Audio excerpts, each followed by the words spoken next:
bans are up. The Gragas is taken off the board by ROCCAT. Azir banned very quickly against Nuketuk. He has had some success on that this split. These are going quick though. Varus also banned away the Fizz too. This is something ROCCAT usually likes doing. It's called pincering jungles and first picking Lee Sin, because the one shining element for elements on that side usually is Dexter on the early game junglers and just trying to snowball some of these lanes. ROCCAT say, okay, we usually want to Lee Sin, but we're fine with Ryze. And yeah, finally we see some poke getting challenged. So Varus is out. Jace, he's still open, so no early pickup. Elements may feel that they get baited. I like the Nautilus for hard engaging to poke with the ultimate, whether it's top or support, and I like the Sivir. I think it's, if Sivir's open, you should first pick her, and I think ROCCAT maybe even made the mistake of prioritizing Ryze over Sivir here. Yeah, a lot of target bans meant some of these guys have slipped through the cracks. We are going to see a quick pickup of Echo. We'll see if that does go to Nuketuk, since he has 2 bans focused on him. This time around, Yanko said they had banned RECCI on their own side for ROCCAT, so they're still letting the time tick down to see what they want to take for their next second rotation. And Dexter so far has played Gragas. Couple of games, 5, RECCI 4, Sejuani twice, and Echo 1, so you'll have to reach deep, find a new jungler, unless he resorts back to that Sejuani jungler, so he might actually pick up his Lee Sin again. And when under pressure, he's shown that he could definitely do good things with it. ROCCAT taking a different approach, very early game skirmish with the Graves and the Echo and scaling component in the Ryze. Not quite sure about Graves into Sivir. I feel like with good reactions, which tabs usually should have, should be enough to spell shoot that. And Dexter taking a page out of Clearlaw's book. Evelyn.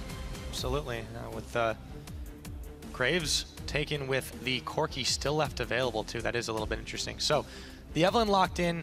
How this fits into Element's comp, we'll have to see if we are going to indeed get a top lane Nautilus finally here in Europe. As the timer still ticks down for ROCCAT side though. Must ye. Still up. Still open. It is. So let's see how this plays out for ROCCAT here, because they banned out 2 junglers and a Fizz to get rid of JWoww, so they want to make sure that Steve can survive on that Ryze at the top lane. They gave up Sivir. They're playing a completely different style. They're not going late game at all. They're going for early aggression, snowball, which you need to do if you lock in that Victor later.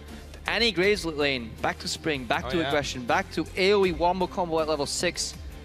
And Thresh Sivir will have a reasonably hard time dealing with that, usually because if you have one component in a bot lane that pops the spell shield, you're okay for if you're a Sivir. But you have 2 components, which is an Annie with an instant W stun, possible Q, then a buckshot. There's too much of spell shield and you can still get punished because the return damage just isn't that high. So we'll have to definitely keep our eyes on Dexter if he can counter gank that aggression. And ROCCAT, the one poke component left is a Jace. They add that one in. See what elements do answer with. Will Froggen, will his legendary solo Q Master Yi get to come out finally, or will he go for something a little bit different? As we saw a minute ago, the Victor was still up and available. Froggen's played a number of these mids.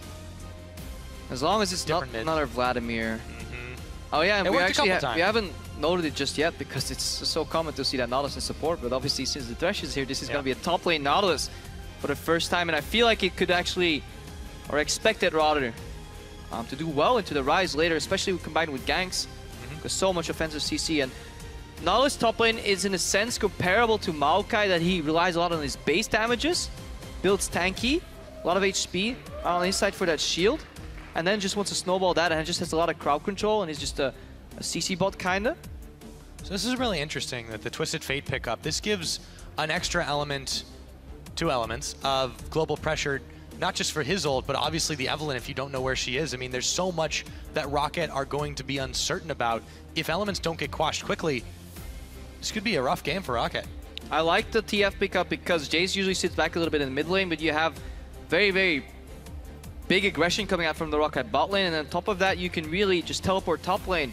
What is a Ryze gonna do if it's even lanes and you show up and you just gold card him? That's enough time for JWoww to connect, you know, the ultimate from his Nautilus, follow up with the Dredge line, and then the Ryze is gone. He's just obliterated. So this could be a good opening. Just want to see if Froggen can get to the level 6 safely. And then yeah, elements. I like what they ended up drafting here, honestly. And then ROCCAT, a completely different approach with the more early aggression. And they do have scaling component, and this might be double tier though.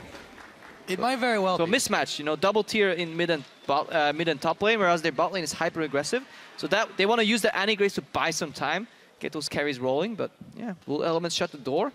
Usually they don't in the early to mid game. Well, we'll have to see this time around. Why don't you guys at home tell us what you think? Is ROCCAT going to ride that into the late and take a victory here, or will Elements manage to grab one on the board, keep themselves competitive for the playoffs as we get ready to go into game number 2? ROCCAT versus Elements on the birthday of the top laner, Steve. Let's see who comes out victorious as we're on to the Rift. We might see a lot of blood because a lot of squishies on these teams. Steve, on his birthday, as you just said, relatively squishy early game. Annie gets blown up immediately. Nukeduck, if he gets caught, he has cleanse, but very squishy. Look at the junglers. Evelyn, usually squishy in the early game, goes very low in that first clear. So let's see. I'm very interested to see how this game will play out and what the strategic choices will be for these teams. Yeah, I want to see where ROCCAT decide to focus their attention early, because they do have a lot of powerful scaling up. The bot lane should be able to take care of itself. Elements are stacking heavy on this top side.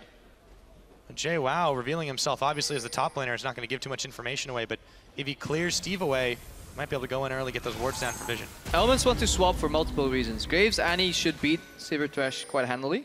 Rise is in fear in a lane swap into almost any matchup because he wants to just get that tier scaling and going. So, and then Nautilus has a lot of basic utility. So squad from Jat, you know, the best thing about having Nautilus in the top lane is having Nautilus on your team. Even in the lane swap, he still offers that basic CC, what you need to shut down these like max range scaling compositions in terms of poke. And then you dodge the aggressive component of ROCCAT. So Elements should be looking for a lane swap here. The map has been divided in 2 parts. So we should be able to see that come out.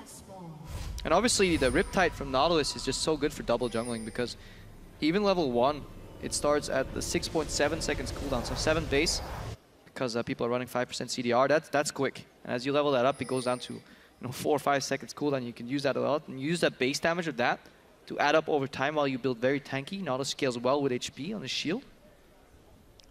And though it does look like ROCCAT has definitely had the better of these games earlier on, or rather in this split so far. You go back to week 4, that last time these two met, that was actually a win for Elements. So if they win this here, they're 2-0 against ROCCAT, who are actually being zoned away from this Gromp. Rallis and Vander show up, and Tabs and Nif realize that they might have been had here. They have to take the 2v2. They have to do it now.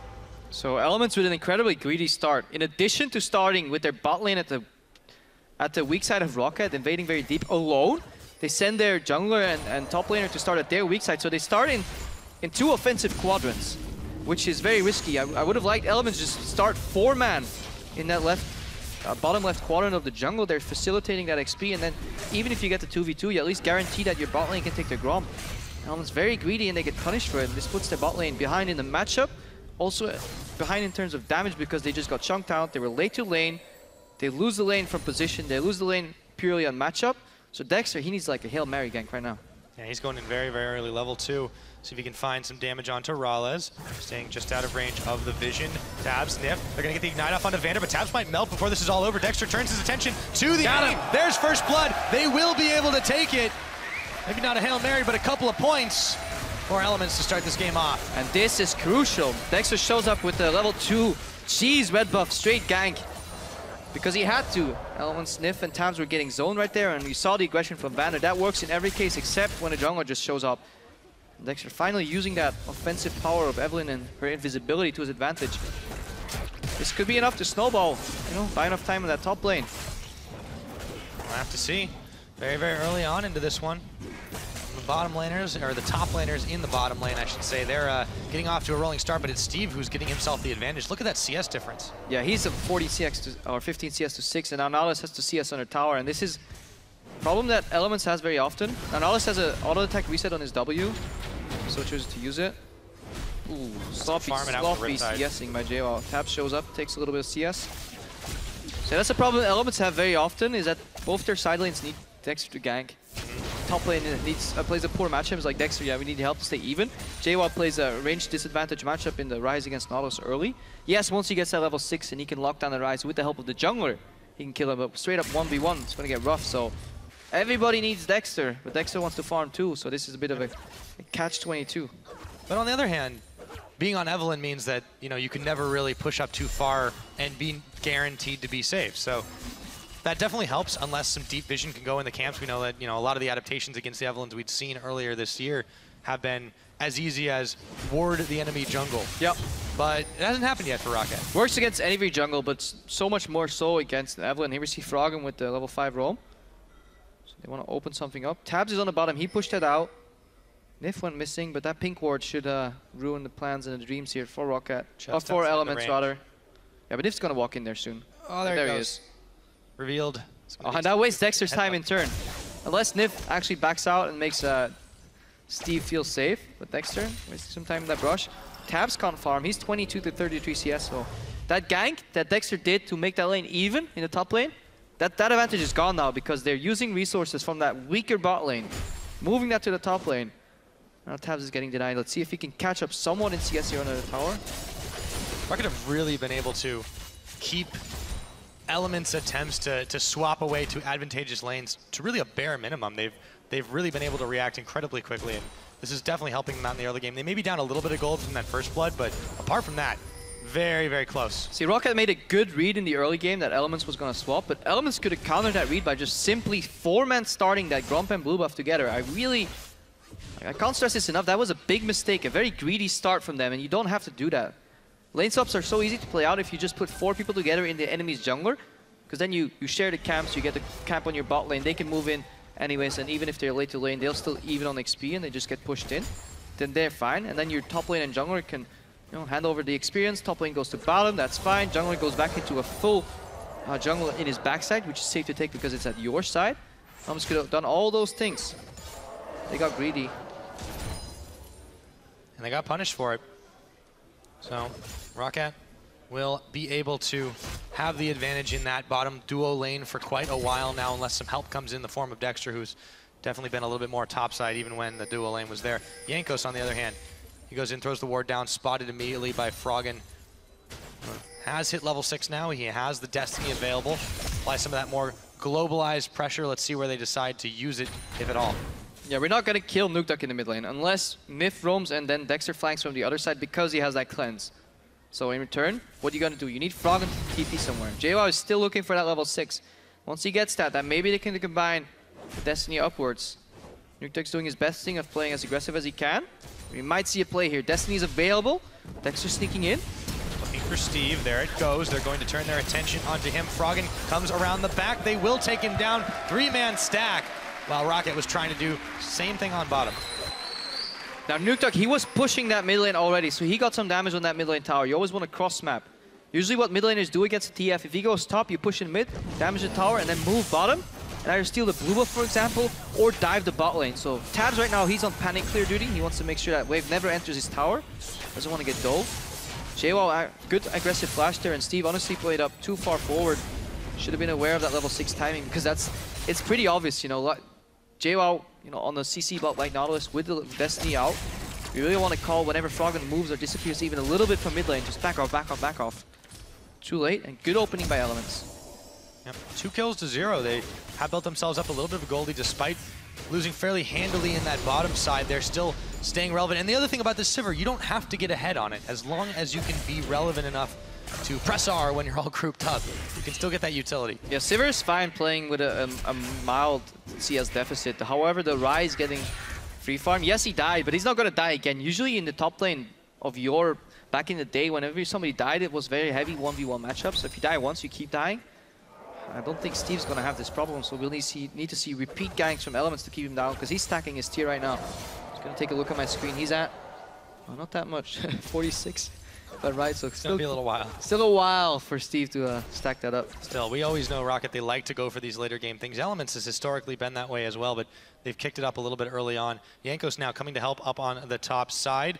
Dexter coming in tow, so both junglers looking to make this a party in the top lane for Steve's birthday. Yeah, and usually these 2v2s, I feel Elements might get the shorter end of the stick right here. Jankos finally doing what he needs to do. You identify the prime target for your opponents to gank. That's obviously, Dexter's not going to gank a Sivir lane, he's not going to gank the TF lane because Jace has cleanse, so he's obviously going to focus himself around Steve, the hyper-scaling, major late game. So what you do is you counter gank.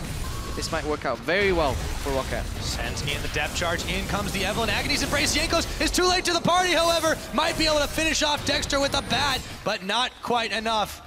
Chased away by JWoww. And this honestly is poor communication coming out of ROCCAT, and I feel Steve should have flashed.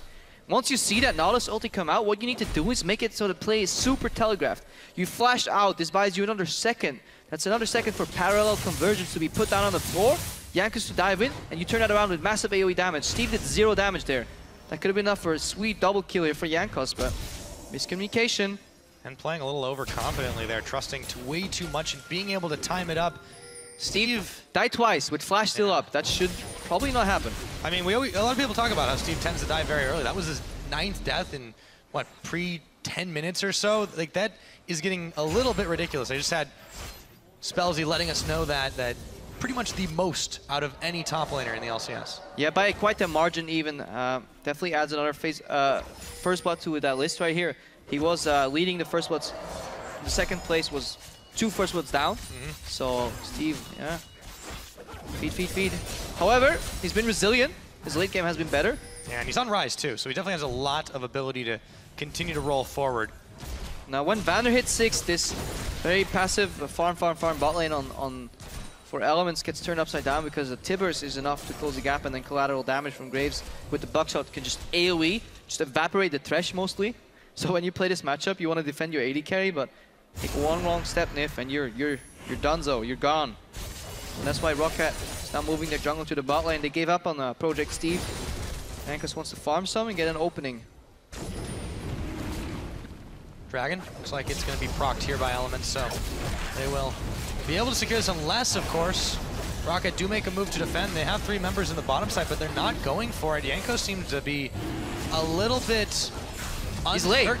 He's late to the party. He was late to the party in the top lane. He's late to the Dragon party now. Jankos is sitting on a 0-0-0 right now. Not quite usual. We used to call him the First Blood King. Then he fell off. Then he started doing well again in the games. Very good early game presence, you know, activity. But right now, he's not showing that usual Jankos self. It's been Dexter who's had all this pressure. And yes, you know, we said at the beginning that he wasn't necessarily where he needed to be because everyone needed him everywhere, but Elements have accepted the fact that their bot lane's going to be a little behind. JWoww has been helped out quite a lot, and this has been Dexter getting some early gold. He's picked up both the kills starting off, and the Evelynn is definitely a threat that ROCCAT have to recognize. And now you see the difference in that matchup in the mid lane here. Pressure from Nukeduck. He got the tower down low first. Pressure's Froggen out, and Froggen now has to find an opening with his ultimate later. So we see people roam around, set up for a potential bot lane dive, but looking at the top laners, both have teleport right now, and this is the difference in this matchup. The farther you get into the game, the more, you know, opposite it becomes. Steve is very squishy with high damage. And I'll finish the story later. Looks like we're going to see the Destiny Gate coming in. Jankos immediately preemptively flashing, and with the Ghost on, they catch him. Boomerang! Dexter is able to take him down as JWoww looks around the side for more. Dexter lanterns his way back to safety. Maybe not. As in came Steve for the shutdown. Gold back in his pocket. JWoww being chased out by Nukeduck, and Rales now sends out the Riptide. Won't be enough as Nukeduck takes him to the skies and takes him back to Fountain. A 3-for-1 for ROCCAT. Elements take 1, but they get lured into a trap. They don't kill Nukeduck at all. He still has his cleanse, and he deals so much damage. And Steve, he was down 0-2, but he got the shutdown on Dexter. So everything that was playing in Elements' favor now is gone, evaporated. Let's watch that again right now. Dexter finds Jankos, or Jankos finds Dexter. Whatever you want. He engages, obviously, because he has Nukeduck in his back. And the damage misses. Ooh. I think this is actually bad, because if the damage hit, maybe Elements played a little more careful. As a stun. They stacked up too. They stacked up, double Tibbers in the parallel conversions. I feel like the hook that Nif did dragged. I would almost dragged Jankos' Echo back into his own parallel conversions before he died. Nif 2-man stunned his own team with that hook, understandably so. And then the Tibbers came in, and that was wombo combo. That was enough. And just touching on that top lane again, Nautilus gets very tanky with repetitive with repetitive base damage stats, whereas Steve is very squishy with very high damage stats. So it's a, you know, a kind of opposite way. And then as long as Steve gets the upper hand, he can start to nuke down the JWoww, especially if he has his jungler to help him. Yep, JWoww will have to back off, play safe under the tower with a whole horde of minions there. Steve is going to keep throwing out a couple of Qs here and there. Shield used.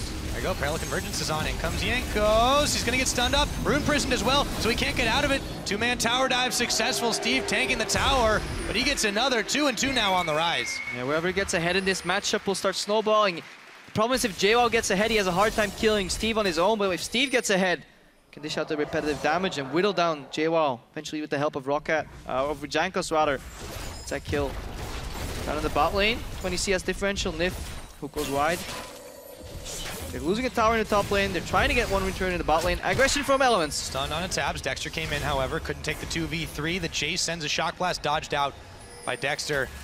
A lot of pressure, a lot of attention being paid to this bottom side, but you have to respect it as Elements. There is some serious wombo combo damage, especially between Rallis and Vander. We saw it in that previous fight with the big bear into collateral damage combo. Yeah, so much damage on the side of ROCCAT, and Elements honestly pretty squishy. Froggen has 1.4k HP. Dexter sitting on somewhat of the same because he went for that warrior enchantment. So yes, if Elements can make the picks with this composition, they have a lot of damage to just lock down one target, immediately blow it up. But if they get caught in the wrong side of town, bad team fight, just one Tibbers is enough to get just blown up immediately. Yeah. Just mid-range. Look at the build from Froggen. Early boots upgraded. You know, he has the Sheen, Codex, Forbidden Idol on top of that. So all he has is, you know, offensive slash mana region slash movement speed slash damage stats, but there's no defensive at all. So he needs to make his ulti count, and if he goes in a little bit too deep with the Destiny, he just gets blown up immediately.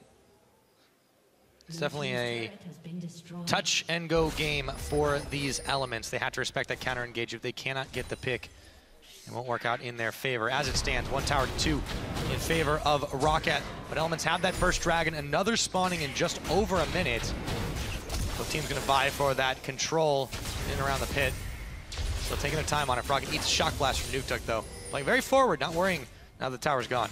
Yeah, Nukeduck's cleanse remains to be popped, so he can play aggressive because he knows he's never even been in a situation where Elements try to like shut him down, aggressive on him. And he has a lot of damage. With the right assistance of like an Annie Roam or Echo showing up, he can immediately turn that gank upside down and come out on top. So Elements, a little scared, playing on the back foot. And ROCCAT, this is manifesting, this passive Elements behavior right now is manifesting in a tower for ROCCAT. And most importantly, some deep vision on the red side of things, facilitating Steve's scaling. If you look at his tier again, he's now sitting at 400, 750. Two very potent damage threats of different kinds. Steve with the magic damage, Nukeduck with the AD. And of course, they still have to respect Rallis, who's, in all honesty, having a fantastic game by the standards that he had in the previous, since he came in replacing Woolite. He's been all right. He's done what they've needed in a lot of these games, but he's never been really the highlight standout. And right now, sitting on the Infinity Edge, basic boots, working his way towards even more. Looks like some armor pen there. He's definitely making Elements fear him, and that's only the mid-game threat. And Rallis, in terms of AD carries, he's praised for his positioning, most of it, but also in terms of what he gets from ROCCAT in terms of gold share, is relatively low. But what he does with that, he deals a lot of damage per gold spent, and that's a stat we're tracking as well, is damage matters, but it also matters how much you do with how many resources, and Rallis in that regard does very well, because damage per gold spent, he's the highest in the European LCS right now, so he definitely makes every penny count. And that allows for ROCCAT to open up that gold to different carries, because he doesn't need as much to do damage. So they give it to Nukeduck, they give it to Steve later on. This makes for a very versatile ROCCAT if they can get rolling, but they just still need to speed up that early to mid game. Yeah. Still so slow. Still very strong. Part of this is the composition that they have built for themselves, waiting for Steve and Nukeduck to get to these very powerful points. But for now, they haven't really given Elements an opening to get too many pickoffs after the initial foray onto Steve. He's come back thundering with an answer, had the Rod of Ages, still stacking up that tier. 4-man in the mid lane looking to try and push Elements further back so they can get a jump on this dragon. Nif takes a shock blast to the back. Might be the cue to start. And I really like this Annie pickup from ROCCAT, because with the distortion boots and those repetitive flash tippers, so much zone control coming out of Vander here. Putting Elements on the back foot, and Dexter, usually on Evelyn you want to flank, you want to find your way to the backside, just slow them down. But he's playing damage Evelyn, which kind of wants to come in second. Because if you go in first, you just immediately get blown up CC'd. 1 CC is enough to take Dexter down, and all that damage is wasted. Elements only 1 tank right here on JWoww. Yeah, speaking of Froggen, one might have to Destiny out of here. Oh, he's going quick, but in comes Steve, and he's gone. Magic disappearing act from Froggen. Saves his own life now, but that is not going to help him in the next few seconds. This summoner's burned. No Elements, because ROCCAT moved to the bot lane, they can now rotate to the mid and start sieging that middle tower. They group with Sivir, they have the TF ulti that revealed where ROCCAT was on the map. So they get information, but they're too afraid to go for the siege on the middle tower. They don't want to get womboed, so they move to the Dragon, which is a slightly wider area. They dodge the first Shock Blast, that is good. They secure the Dragon. Number 2 for them, so they definitely buy themselves a little bit there. Didn't go for the unsafe objective, instead went for the safe option. Still down a little bit of gold versus ROCCAT, but here we go, it's still fairly even. Now, usually at 20 minutes, in the last 6 games that were played, ROCCAT, they had a gold lead in 5 out of 6. Elements, they were down in most of the games. They only had 1 gold lead in their last 6 games, and that was what we're seeing here. On average, Elements was down about 1.5k, and ROCCAT, they were up on average 1.9k, so we see history repeating itself here. ROCCAT slightly ahead.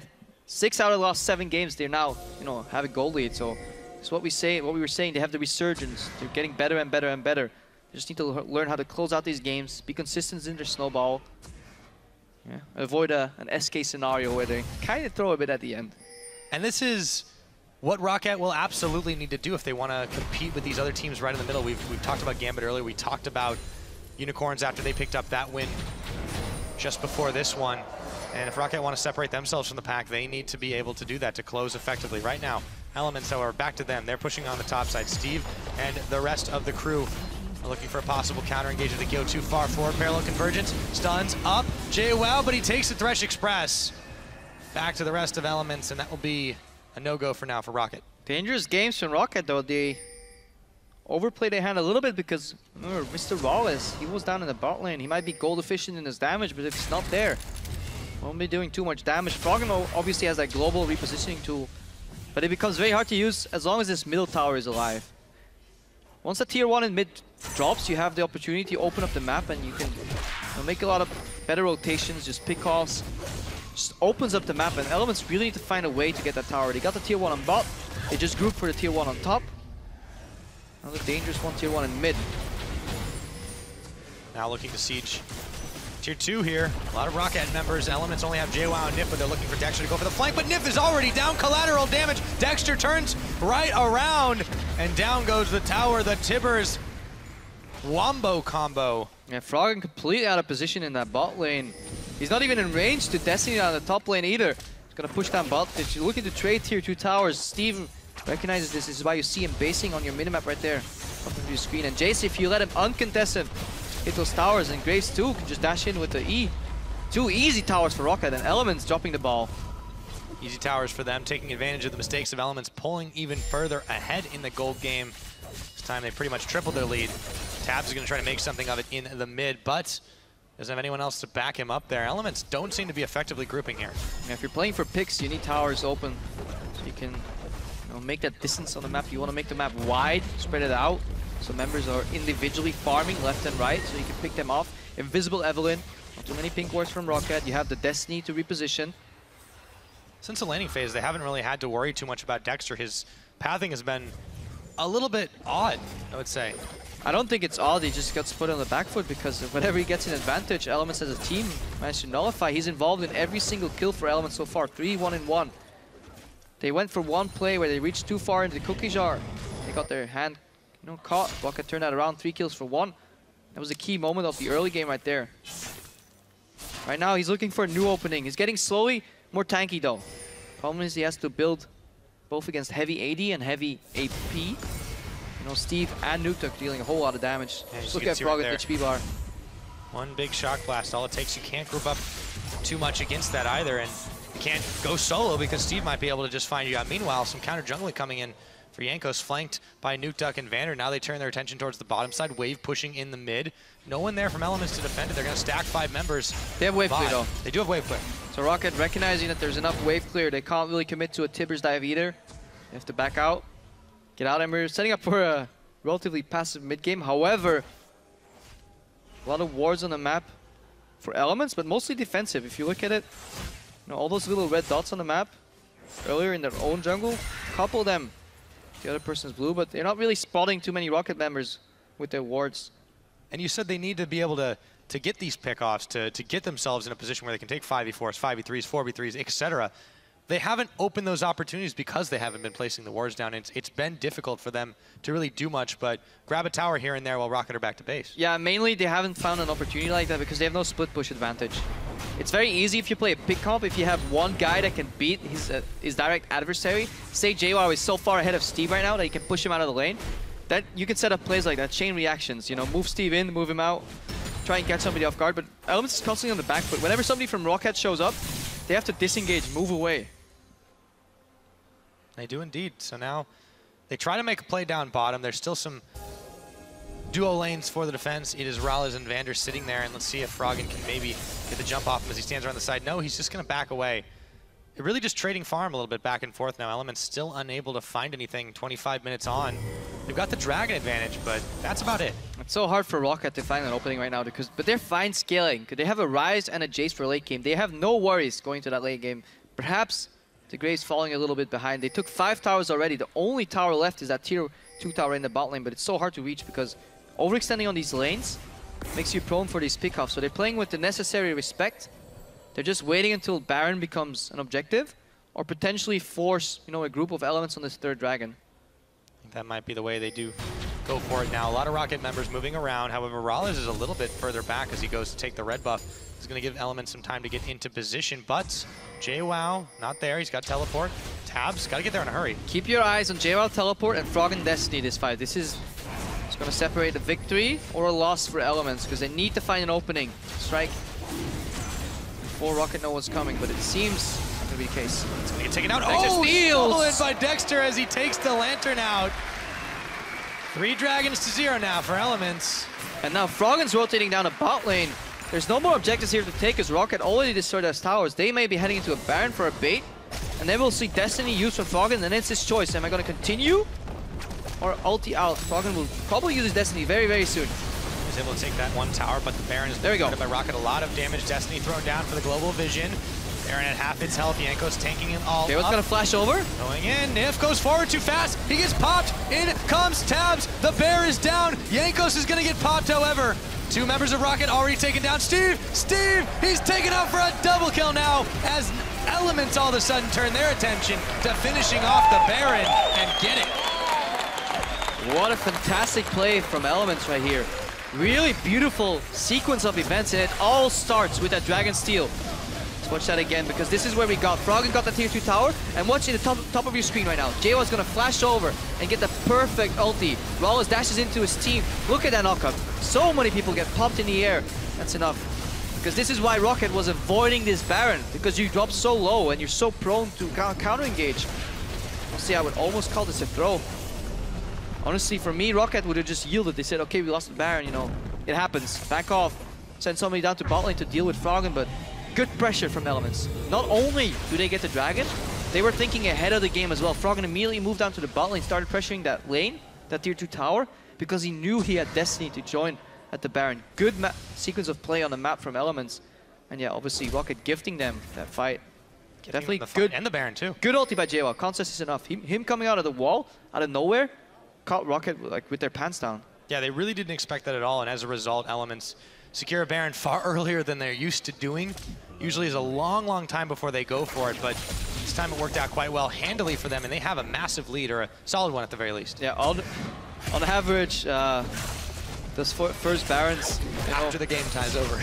Yeah, ROCCAT Elements do it on their own at 38 minutes, but combined effort combined with ROCCAT goes a lot quicker. You know, if you have 10 people involved in that Baron, you know, it's easier to take that Colossus down. So they've got the Baron, they've got 3 dragons to the none of ROCCAT, and every advantage early, it seems has been negated. 5 towers to 5.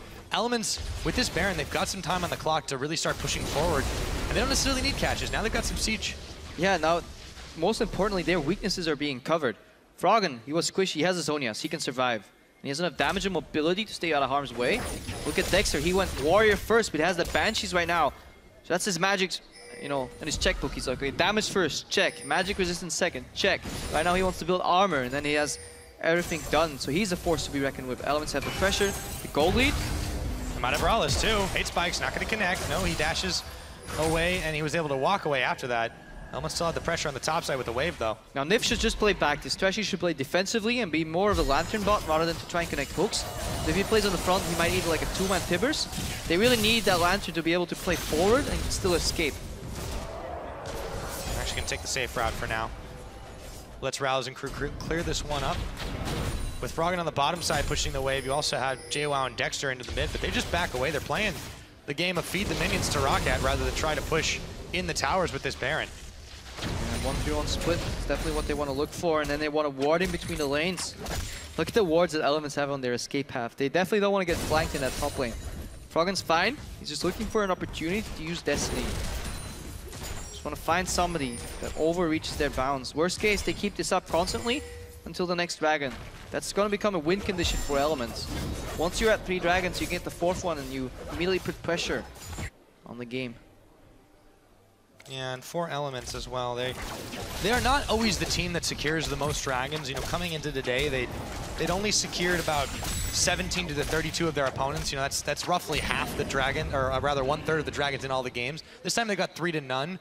They're definitely playing above and beyond what we've seen from them so far in this split, and you have to wonder if it's all coming together finally at the end. Yeah, well, I'm not quite sure if I could make that statement. Honestly, I feel ROCCAT's gifting a lot of things to Elements right now.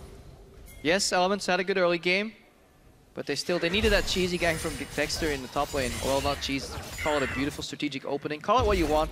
Dexter ganked level 2 with red buff. He preserved the early game, then he starts snowballing. Elements eventually overreached, but then ROCCAT made a big blunder. Yeah. Hang on, Steve. JWoww. Outside of the parallel convergence, the red buff still being fought over. Dexter's not done with it just yet. This is something you see teams do a lot. When they lose an objective they were so sure they were going to take, they do, like, I wouldn't call it tilt, but they want to make up for the loss. You know, it's called chasing a loss, and happens in poker a lot where people don't make rational decisions because they want to get to the state they were in previous. ROCCAT were sieging that 3rd dragon. They were so sure they were going to get it. Then Dexter walks in and steals it, and ROCCAT's like, okay, we need to make something happen. Look at the bottom though. We can't go mid. We got the towers. We can't go top. So they say, okay, let's try and force something at Baron. And they didn't think ahead too much. We're clear in their foresight, and Elements capitalized so well. We're in prime position to actually close out this game and escape the relegation danger.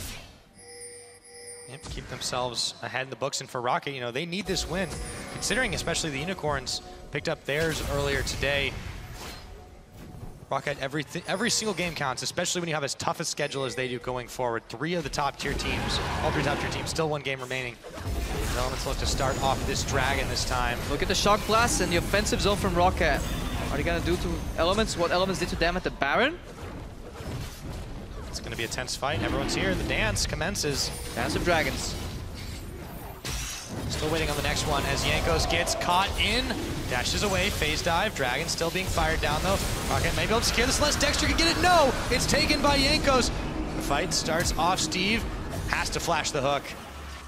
Everything resets, but the dragon is in ROCCAT's hands. And the lanes were in a good position for Elements to stall this out. ROCCAT actually have an opening in the mid and the top lane here. They have to deal with bot lane though. This is Elements' way of forcing them back to base. Do not lose their tower in the mid lane. Crucial smite here coming out from Jankos. He gets that dragon. And we saw that hook from Nif on Echo. That's the one target you don't want to go on unless you can chain CC him. Because if you give him one opportunity to use his chrono break back to his ghost. Hang on, Steve is chasing Dexter here. Looking for it. Jankos going in onto Dexter. Hate Spike's flank, flashes the parallel convergence, running away as fast as he can. The rest of them are there, and Rales collaterals him down. I'm not sure why Dexter was still around and how he couldn't escape with his flash. Probably should have just flashed earlier, stayed out of sight. Yeah, it's hard to run away when you're wearing heels. I wouldn't know, Pyra. It's true facts. I'll just leave it at that.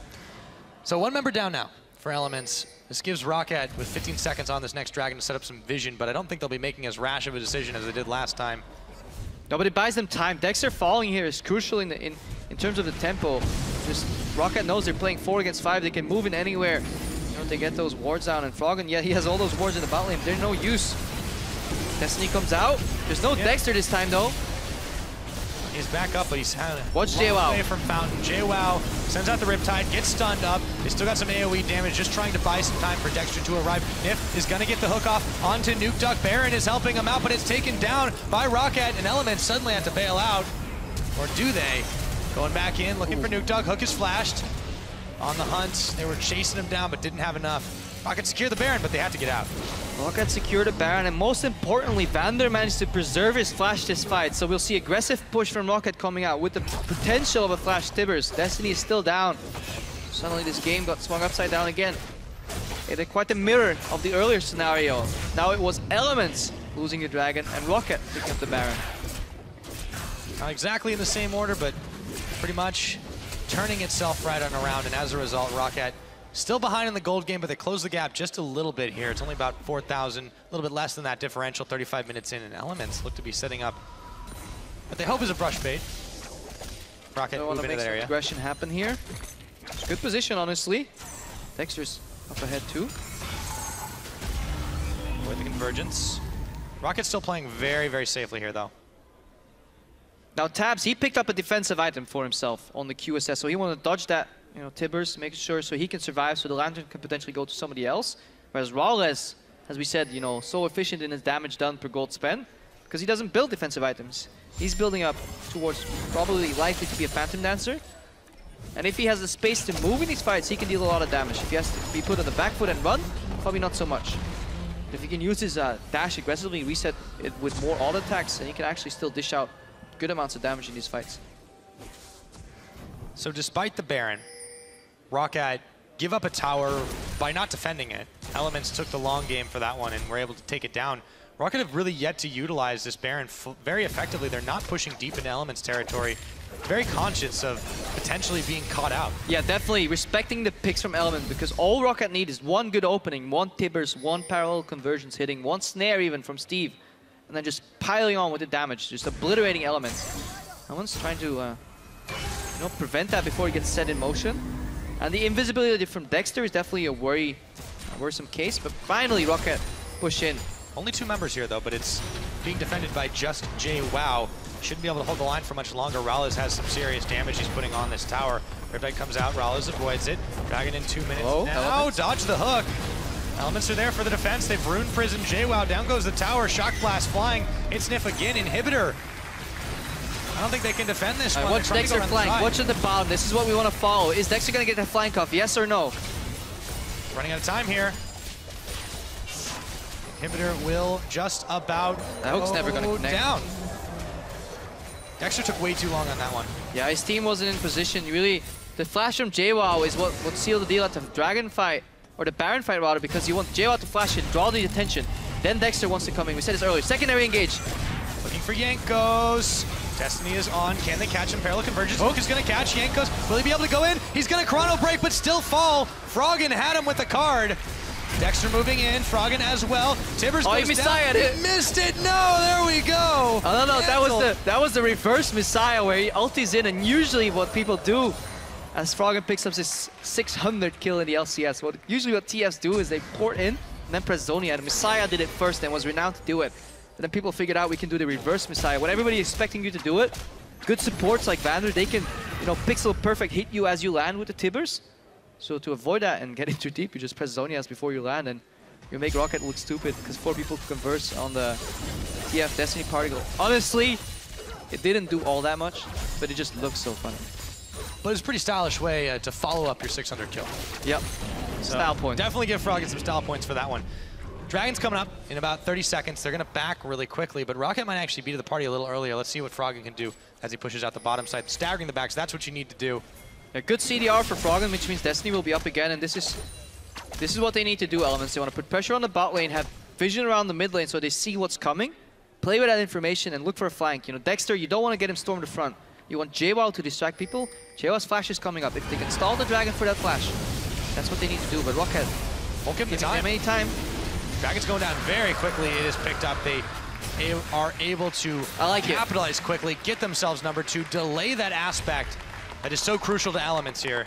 Good decision making by ROCCAT here. It's saying, okay, if we give you time to set up the place, set up the flanks, yeah, things are gonna get dirty. Nope, just take down the Dragon, get the hell out of there.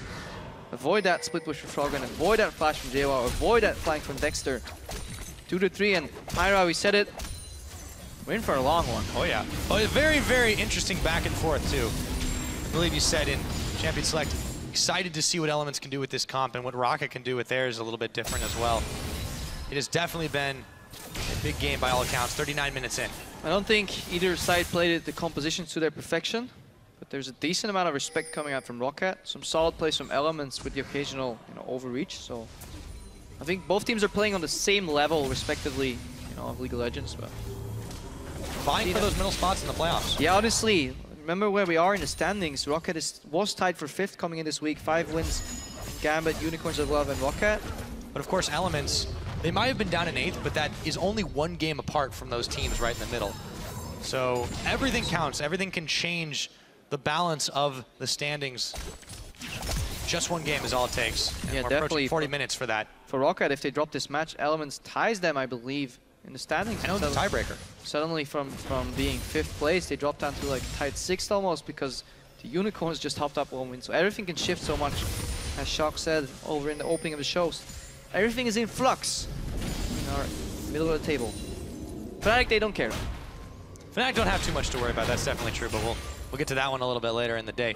45 seconds will be this next Baron. We've had one go either way in very, very exciting fashion. Will it happen again? We'll have to find out. Something Pepinero actually has done against Elements in one of the matches. Played a split push TF. Constant nuisance because you can't commit to a push, because if you don't make that 1 minion wave count that you're going to hit into the tower, then on the other side of the map, TF will just take a tower of your own. Dexter face check, but has Banshees. Froggen threw down the Destiny. Looks like ROCCAT's still playing respect game. It's too far, Elements. Not going to work now. Yep. So in the end, nothing gets done. Still continuing to try and split push, out split push the opponent. Froggen is on the mid, while Steve is on the bottom. And they dance around the Baron, which has just come back up for the rest of ROCCAT and Elements. And the bottom split push right now is what's worrisome for Elements, because they just use their main engage tools, which are Destiny and On the Hunt. Their bottom lane is under pressure. They need to send JO there to deal with it, but then the momentum is in ROCCAT's side, so crucial. I've said that before. Many crucial things this game, but very important, let's put it that way. Next minute or so from Elements while they wait for their cooldowns to come back into their favor, and that top lane to push out, hopefully. Somebody to deal with that bottom wave. JOL went a little far forward, but he avoided the shock blast. Just a little bit of damage from Jankos. He's perfectly happy, though. There's a big tanky Nautilus. Elements now rushing towards this Baron. ROCCAT are all in the middle here. Elements are just going to start this one off. This will prop the instantaneous response. Teleport coming out from Steve. Can they stop this one? Shock blast hits Nif. They bail out immediately. In comes Jankos. Chrono breaks back into JWoww. Separated from his team. Forced to flash. Followed up on. Taken down and blown up. 1-0. Miscommunication. ROCCAT sending Jankos, but he can obviously counter break backwards. Elements sending JWoww, and he's stuck.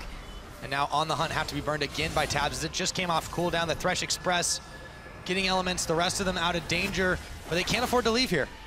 Yeah, and ROCCAT getting the fruits of their labor right here. The split push initiated by Steve forced Elements to do this. They wanted Steve to teleport. Next turn, looking for the flank. Live with flash. Hook on Flawless. They won't go in on him though. Dexter goes in. He gets stunned up for just a second, or rooted up, I should say. Steve gets taken down by Tabs. The crit, the double kill. Vander goes forward for the bear, but it won't be enough. Triple kill. Triple. Tabs is going for more. Froggen's coming in. Gets the gold card. Takes him down. Steals away the quadra, but Elements don't care. They're on to pushing mid. What looked like miscommunication turned around with, honestly, bravado from Tabs coming out. Man mode's at the front of the fight, you know, has that QSS, has that spell shield, and just the AoE bouncing blades there from Tabs, from that ricochet. And then as he gets stunned, he launches out his boomerang blade. It was so beautiful because even if you're stunned, it'll still come back to you. And Elements, finally Tabs is stepping up to carry that E. Was renowned to be, and that was a fantastic fight. Off the back of it, back to form. Nexus Tower #1 falling. Nexus Tower #2. The death timer's too long. Elements have done it. They topple ROCCAT and move up the standings.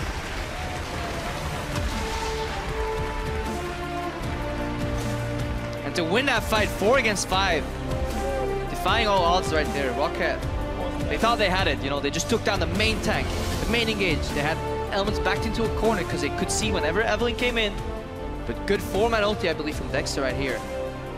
We can get a replay of that later, but phenomenal. Tabs, he could have backed out, but he knew that there was only one way, and that was forward. That ricochet tagged everybody. Eventually, good guy Baron finished off Nuke Duck, I believe, as well, or somebody died there to the Baron. Double kill for Tabs, triple kill for Tabs. Froggen flashes insecure. And Elements, at least they recognize, let's go for the base, guys. Don't need this Baron, don't need more late game. Can actually finish the game. Well, we know the Dragon Dance is a dangerous one, but the Baron Dance is even more deadly, as ROCCAT found out there. Elements, though, a crucial absolutely huge win for them. They're now 2-0 over ROCCAT. That will certainly help on those tiebreakers. Yeah, and this is something you really want to do as a bottom tier or bottom table team. Let's not call them bottom tier necessarily, but you want to beat your direct opponents. And yeah, Froggen finally with a smile on his face. It's the happiest we've seen him look in a while. Yeah, definitely. So, and it's what you want to do. You want to beat your direct opponents, because not only do you get a win, they get a loss, and you double the value. Because if you somehow manage to beat Fnatic or something, that's nice and all, but respectively in the standing, that doesn't do anything for you, because Fnatic, you're never going to catch them. HUK, Origin, you're never going to catch them. But ROCCAT, Elements, they just caught him. They just caught him. Just do it.